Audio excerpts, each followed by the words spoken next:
네, 안녕하세요. 주식은 역시 기리기리스의 기리씨입니다. 안녕하세요, 여러분들. 정말 큰 일이 생겼습니다. 오늘 코스닥이 무려 7%인가요? 그 정도 급등하는 모습을 나타내며 코로나 사태 이후 처음으로 서킷 브레이크까지 걸리는 모습을 나타내고 있는데, 그렇다면 오늘 할 얘기가 당연히 이거밖에 없겠죠. 공매도 금지. 여기에 대한 이야기를 깔끔하게 보도록 하겠습니다. 같이 공부하시죠. 렛츠 기릿!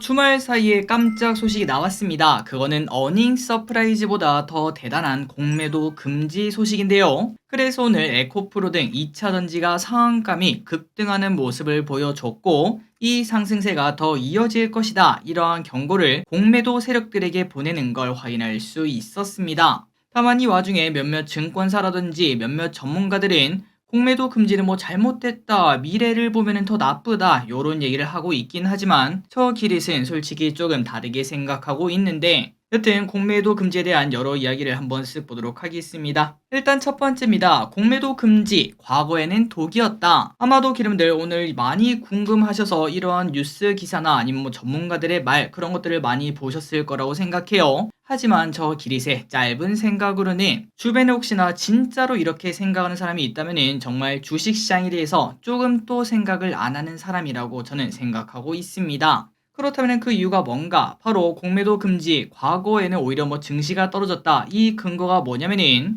과거에 세 차례 공매도 금지가 있었는데, 그런데 그때는 무려 2008년, 2011년, 2020년 글로벌 금융 위기, 유럽 재정 위기, 코로나 사태 등 말도 안 되는 사건이 터졌을 때라고 말할 수 있습니다. 그러니까 공매도 금지고 뭐고 배약이 무효한 상황이라고 볼 수 있고, 그렇다면 당연히 단기적으로 공매도를 금지하던 말던 주가가 떨어질까요? 올라갈까요? 떨어질 수밖에 없었겠죠. 그런데 지금은 다릅니다. 금융위기가 지금 당장 생긴 것도 아니고, 물론 경기 침체가 온다, 이런 얘기는 하고 있긴 하지만 아직까지 실제로 온 것도 아니고, 그러니까 말 그대로 최근 들어 조정받은 다음 약간 증시가 올라가는 중 아니었겠습니까? 이때 나온 공매도 금지 소식은 당연히 우리에게 호재라고 말을 할 수 있겠죠. 그리고 여기서 우리가 생각할 게 있는데, 공매도 금지, 이 단어를 보도록 하겠습니다. 이 단어는 누가 좋아할까요? 당연히 우리 같은 개인 투자자가 좋아할 수밖에 없고, 그리고 중요한 거는 많은 개인 투자자분들은 대부분 2020년 동학개미운동 그때 들어오신 분들이 많으십니다. 솔직히 말해서 2008년 그 다음에 2011년 그때 공매도 금지 후 증시가 빠졌다고 한들 우리 머릿속에는 그때 기억은 하나도 없고,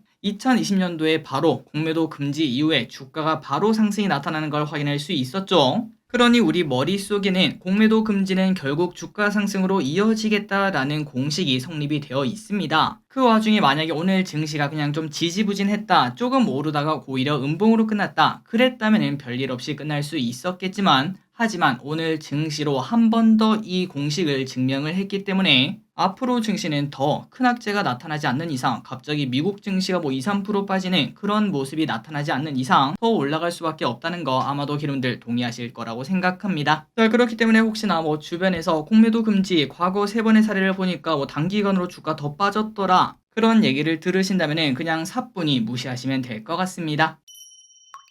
다음으로 두 번째 예를 보도록 하겠습니다. 공매도 금지는 장기적으로 악재다. 이 부분에 대해서는 물론 여러 가지 의견이 있겠지만 저 기릿은 충분히 동의를 하고 있습니다. 그런데 중요한 거는 솔직히 말해서 우리는 그냥 단순 개인 투자자입니다. 이게 뭔 소리냐면은 솔직히 말해서 우리는 뭐 코스피나 코스닥이 엄청나게 좋아지면서 우리나라가 뭐 경제 대국 요렇게 되면 좋긴 하겠지만, 그런데 그것보다는 지금 당장 우리 계좌가 훨씬 더 중요하겠죠. 그렇기 때문에 저 길이 또 공매도 금지로 인한 MSCI 선진국 편입 불발 뭐 그런 것들, 그 다음에 외국인들에게 신뢰도 하락되어서 외국인의 매수가 장기적으로 안 들어올 수 있다, 이 부분은 충분히 동의를 하고 있긴 하지만 솔직히 말해서 어차피 공매도 지금 하고 있는데도 불구했는데 MSCI 선진국은 안 시켜주고 있고 외국인은 환율에 따라 움직이기 때문에 만약에 뭐 외국인이 코스피 코스닥이 뭐 신뢰도 하락으로 인해서 안 들어온다, 그 논리가 맞다면은 오늘 매수를 안 했어야 됐죠. 하지만 오늘 코스피 코스닥 두 개 합쳐서 외국인이 1조 원 넘게 매수, 그 다음에 코스피 선물 시장도 1조 원 넘게 매수, 총 합쳐서 2조 원이 넘는 매수는 외국인이 하고 있는 걸 확인할 수 있기에 과연 이 논리가 맞냐라는 얘기는 당연히 해볼 수 있겠죠. 그렇기 때문에 저 기릿은 이러한 공매도 금지가 장기적으로 악재다 이해는 하고 있으나 사실 우리에게는 아웃 오브 안중이다 라고 말씀드리고 싶고, 그리고 혹시나 나중에 진짜로 한국장의 평판이 많이 떨어진다고 하더라도 그때 우리는 물론 아쉽긴 하겠지만 하지만 우리는 다른 대안이 있습니다. 바로 미국장이죠. 미국장. 한국장이 도저히 답이 없다. 그렇다면 그냥 미국장으로 돈 벌러 우리가 이동하면 되기 때문에, 그러니 여러분들 앞으로 장기적으로 공매도 금지가 호재니 악재니 여기에 대해서 너무 신경 쓰지 마시고 그냥 지금 당장 과연 나는 어떻게 투자해서 여기서 돈을 벌 것인가, 그런 부분을 먼저 고민하는 게 맞다라고 저는 생각하고 있습니다. 다음입니다. 자, 그렇다면 이제 이 질문 나올 수밖에 없겠죠. 하는 길이 그러면 이제 에코프로 사야 되냐? 자, 여기가 진짜 중요할 것 같은데요. 일단 결론부터 말씀드리자면은 절대 예측할 수 없는 부분이라서 저 기릿이 뭐 사라 팔라 이렇게 말할 수가 당연히 없습니다. 그리고 설령 제 생각을 말씀드린다고 하더라도 그게 맞을 확률도 그렇게 높지도 않고요. 다만 여기서 우리가 생각을 해볼 거는 이러한 로직을 생각을 해봐야 될 것 같습니다. 자, 바로 공매도 금지가 지금 나왔고, 그런데 개인 투자자 머릿속에서는 뭐가 나왔을까요? 잠깐만, 과거 공매도 있을 때도 한 3개월 전입니다. 그때 쇼스키즈가 터지니까 에코프로가 난리가 났었는데, 야 근데 지금은 공매도도 없잖아. 진짜로 이때 다시 쇼스키즈가 나타난다면은 배터리 아저씨 말대로 되는 거 아니냐? 요런 공식이 완성된다는 거 쉽게 생각할 수 있습니다. 그리고 아까도 말씀드렸다시피 만약에 오늘 그냥 음봉으로 마무리가 되었다. 그렇다면 그럴 확률이 매우 낮아지겠지만, 하지만 오늘 에코프로 그냥 상한가를 쳐버리는 걸 확인할 수 있고, 혹시나 내일 한 번 더 이제 뭐 에코프로 친구들 여기서 급락하는 게 아니라 그 라인을 버텨주거나 조금 상승해서 마무리가 된다면은 갈수록 우리 마음에서는 이것도 갈 수 있다라는 그런 상상력이 발휘가 되며 결국은 매수세가 또 몰릴 수도 있겠죠. 그렇기 때문에 저 기릿의 개인적인 생각으로는 오늘 무시무시한 거래대금과 함께 상한가에 그냥 도착해버리는 에코프로 등 여러 2차전지 기업들 앞으로 수급으로 인해서 더 상승할 가능성이 충분히 있다고 생각합니다. 다만 여기서 말씀드리고 싶은 거는 2차전지의 기존 상승 이유는 원래 애초부터 성장세였죠. 그런데 우리가 계속 공부했고 최근 들어 2차전지가 계속 하락했던 이유는 바로 성장세가 꺾인다 이 우려 때문인데, 그 우려는 전혀 해소가 되지 않았습니다. 그러니까 악재는 여전히 살아있는 와중이라 어느 순간이 될지는 모르겠지만 실적으로 인해 다시 하락하는 시기가 올 것이며, 그때부터의 하락은 최근 2에서 3개월 정도의 하락이 있죠. 그때보다 더 가혹할 수도 있다는 거, 이 부분은 꼭 체크를 하면서 우리가 지금 2차전지를 투자하더라도 안정적으로 투자할 필요가 있을 듯 합니다. 그래서 이제 결론을 내리자면은 개인들의 화력이 어느 정도인지 보고 사람들이 포모 증후군이 나올 만큼 또다시 쇼스키즈가 나오면서 올라간다면 조금 길게 보고, 만약 그게 아닌 것 같다 그렇다면 적당히 먹고 나오는 게 가장 베스트라고 볼 수 있겠네요. 다음입니다. 한해길에 근데 나 좀 무서워. 이때까지 2차전지 떨어질 때는 무서워서 못 사고 그런데 오늘 급등하니까 또 급등해서 무서워서 못 사겠어. 이렇게 말씀하신 분들 절대 적지 않을 거라고 생각하는데요. 그런데 그렇다고 우리가 손가락만 빨고 있을 수는 없겠죠. 다른 수혜주는 뭐가 있는지 보도록 하겠습니다. 자, 지금 증권가에서 추천하는 수혜주가 뭔가 바로 공매도 잔고 상위 기업, 이 이야기 정말 많이 보셨을 텐데요. 하지만 저 기릿은 무조건 잔고가 높다고 사는 건 안 된다고 생각합니다. 그 이유는 공매도 금지 이 단어가 중요한 게 아니라 공매도 금지한 상태에서 만약에 매수가 들어가면은 쇼스키즈가 나오는 그 부분이 더 포인트라고 볼 수 있는데,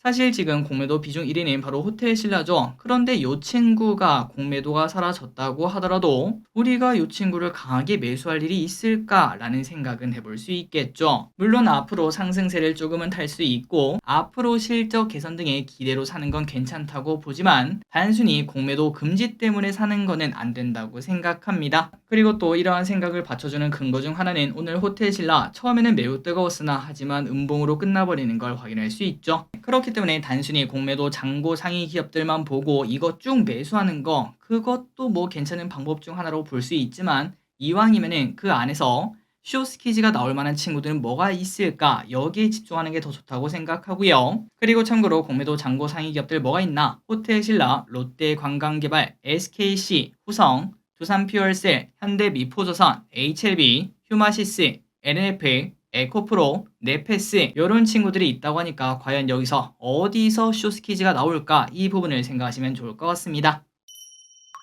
다음입니다. 그렇다면 바이오는 어떨까요? 자, 이 친구는 저 길이 가능성이 조금 있다고 보는데요. 2차 전지가 급등하고 난 후 그때까지 시장에 큰 문제가 없다면 결국 그 돈은 다른 데로 또 넘어가지 않겠습니까? 어디로 갈지는 모르겠으나 그런데 지금 포인트가 바로 공매도 금지이기 때문에 여기에 관련된 기업은 아마도 바이오가 그중 하나가 될 수 있겠죠. 일단은 바이오를 이때까지 많이 눌렀던 이유 중 하나인 금리 인상, 이 친구가 마무리 단계에 접어들었습니다. 이것만 해도 큰 호재라고 말할 수 있고, 게다가 바이오 항상 공매도한테 두드려 맞는 그 친구라고 말할 수 있겠죠. 또한 몇몇 바이오 기업들은 실적 기대감 플러스 파이프라인 기대감 이러한 호재도 있는 친구들이 있어서 혹시나 2차전지가 오를 만큼 오르고 난 다음에 조금 쉬어간다면 바이오도 우리가 째려볼 필요가 있다고 생각합니다. 한일이 그 공매도 금지가 돼서 이제 그 돈 있잖아 뭐 반도체나 글로 갈 수 있는 거 아니야 라고도 볼 수 있겠지만 그 부분도 가능하긴 하겠지만 그런데 지금 사람들의 마음은 공매도 금지 이 단어에 꽂혀 있습니다. 그렇기 때문에 공매도가 많은 기업들에게 집중을 해야 되는데 바이오는 항상 공매도에게 털리던 기업인 거 알고 계실 거라고 생각하고 마침 또 최근 들어 바이오의 공매도 비중이 더 늘어나는 모습도 나타났다고 하네요. 그래서 SK증권 같은 경우는 레고캠 바이오, 삼성 바이오로직스, 셀트리온, SK바팜, 유한양행, ABL 바이오 요 친구들을 한번 집중해보자 요렇게 제시했다고 합니다. 다음입니다. 그리고 요 녀석 이야기도 당연히 해야겠죠. 에코프로 머티리얼즈 요 녀석 아마도 지금 머리가 되게 아플 겁니다. 갑자기 오늘 공매도 금지 소식과 함께 2차 전지가 상한가 랠리를 펼치는데 정말 아쉽게도 불구하고 에코프로 머티리얼즈 기관수 예측이 오늘까지였다면 그 부분이 반영된 결과가 나왔을 겁니다. 하지만 지난주에 이미 끝나버렸죠. 그리고 지난주 토요일날 우리가 공부했다시피 아마도 기관수 예측은 매우 안 좋을 것으로 저는 생각하는데 기관수 예측만 보면은 공모가를 낮추는 게 당연한데 하지만 오늘 상한가를 가니까 야 이걸 욕심을 내야 되냐 말아야 되냐 이런 고민을 할 수밖에 없겠죠. 그래서 이게 어떤 결과가 나올지는 내일 나오기 때문에 내일 확인해 보도록 하고 이 와중에 우리 입장에서는 어떠한 결과가 나오든 2차 전지가 다음 주까지 탄탄한 모습을 보여준다면 충분히 치킨 파티가 가능할 것으로 봅니다. 그래서 개인적으로는 에코프로 머티리얼즈 양심 있는 공모가가 꼭 나왔으면 좋겠습니다. 다음입니다. 춘절 사상 최장 9일로 확정. 중국의 내년 춘절 연휴가 확정이 되었는데 최대 9일을 쉴 수 있어서 사상 최장 기간의 황금 연휴가 될 전망이라고 합니다. 춘절 연휴 기간은 음력 1월 1일인 2월 10일부터 2월 17일까지인데 유급휴가 1일을 붙이도록 장려해 9일간의 연휴를 보낼 수 있다고 하네요. 그래서 이걸 보니까 갑자기 아까 봤던 호텔 신라나 롯데 관광개발 혹시나 그 친구들이 이러한 호재로 움직일 수 있지 않을까라는 생각도 조금 해봤는데 이 부분도 여러분들이 고민을 해보시면 좋을 듯 합니다. 다음입니다. 이제 공매도 금지 이야기는 여기까지 하도록 하고 다른 소식 보도록 할게요. 일단 지금까지 공매도 금지 이야기의 포인트는 반등은 나올 것이다 라는 거 아마도 이해하셨을 거라고 생각하는데 하지만 이게 추세적인 상승이 되기에는 어렵다라고 저는 아직도 생각하고 있습니다. 아마도 일부 섹터 2차전지 아니면은 공매도 장고 상위 기업 그 친구들에게는 매우 큰 호재겠지만 다른 기업에게는 사실 적당한 호재로 끝날 확률 오히려 이 와중에 쏠림주 현상이 나타나면은 야 이거 몇 개월 전에 본 것 같아 쟤네만 올라가 내 건 안 올라가 요런 얘기가 나올 확률도 분명히 있기 때문이죠. 그렇기 때문에 모두에게 좋은 증시는 아닐 수 있다는 거 생각하시면 좋을 것 같고 그리고 이 와중에 버핏은 현금을 사상 최대로 쌓아놓고 있다고 합니다. 무려 200조가 넘는 현금을 쌓아두고 있다고 하며 그렇다면 버핏 이렇게 돈을 쌓아놓는 이유가 뭔가 마땅히 살 기업이 없고 그 다음에 금리가 높은 상황에서 그냥 현금을 가만히 냅두기만 해도 5%에 가까운 수익을 받을 수 있다고 해요. 그러니까 이 수익을 포기할 이유도 없다고 합니다. 그렇기 때문에 지금 상황이 이어진다면 버핏은 현금을 쓰지 않을 것 같고 아마도 만약에 경기 침체와 하락이 나오면은 많은 주식들이 이제 또 매력적인 가격으로 변할 거고 그 와중에 금리도 떨어지지 않겠습니까? 아마도 그때 버핏이 움직일 거라고 예상할 수 있겠네요. 다음입니다. 따뜻한 11월 빙가류 인기. 11월인데도 유독 날씨가 덥습니다. 이틀 전에 저 길이 반팔로 다녔어요. 너무 더워서. 그러다 보니까 이 와중에 빙가류 판매량이 10% 이상 늘었다고 하며 한편 겨울용품 판매는 상대적으로 걱정이 나오고 있다고 합니다. 실제로 대형마트에서는 선풍기 매출이 100% 늘었고 수박, 얼음, 맥주 등 여름 상품 판매량도 늘고 있다고 하며 그 반면 예년보다 전기요 매출은 8% 줄어들었고 겨울용 아우터 매출도 저조할 것으로 보인다고 합니다. 그런데 이 걱정 더 이상 길게 할 필요 없을 것 같습니다. 이제 갑자기 한파특보가 예상이 된다고 하는데요. 특히 서울 북부 쪽에 계신 기름들은 내일 엄청나게 추울 수 있다고 하니까 감기 조심하시기 바랍니다. 특히 어제까지는 덥다가 한 번에 10도 이상 하락하는 거라 체감 추위가 더 커질 것으로 보인다고 하며, 게다가 강원, 경북, 경기 등에서는 눈까지 온다고 하니까 일기예보 확인해 보시기 바래요. 다음입니다. 멸균유 소비가 늘어나요. 국산 우유 가격이 오르면서 해외 멸균유 소비가 늘어나고 있습니다. 원유 가격이 오르며 국내 유업체들은 우유 가격을 인상을 했었는데요. 그러다 보니까 지난달 우유 소비자 물가지수는 전년 대비 14%나 증가하며, 이는 금융위기 직후였던 2009년 다음으로 높은 수준이라고 합니다. 그러다 보니까 상대적으로 많이 저렴한 해외 멸균 우유 수입이 늘어나고 있다고 하며, 중요한 것은 갈수록 더 싸질 수 있다고 합니다. FTA로 인해 미국산 및 EU산 우유 관세율이 점점 줄어들고 있으며 3년 뒤에는 0%까지 된다고 하니까 앞으로 우리는 우리나라 우유보다 멸균유를 더 많이 찾는 그런 모습을 확인할 수 있을 듯 합니다.